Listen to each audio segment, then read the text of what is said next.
আমরা এখন এই জায়গাতে বসে আছি কিসের জন্য সবাই বলে দেখি একবার। বুঝতে পারেননি কথা মনে হয়?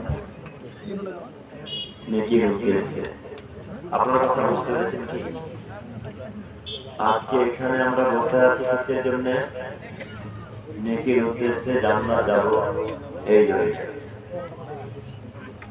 যখন সালাতে দাঁড়ান তখন সামনে জায়গায় ফাঁকা রেখে পিছন কাতারে দাঁড়ান না সামনের কাতারে গিয়ে দাঁড়ানোর চেষ্টা করেন? সামনের কাতারে দাঁড়ানোর চেষ্টা করেন। কেন? আপনি মুসলিম, তাই তো? না হিন্দু? কথা বলেন। মুসলিম। আমি জানি যে উত্তর দিনাজপুরের মানুষ খুব শিক্ষিত, শুনেছি লোকের মুখে এবং দেখেছি আলহামদুলিল্লাহ অনেক বড় বড় মাদ্রাসা আছে উত্তর দিনাজপুরে।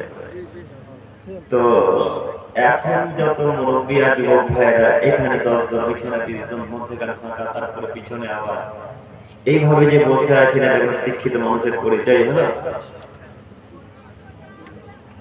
জি, কথা বুঝতে পারেনি মনে হয়।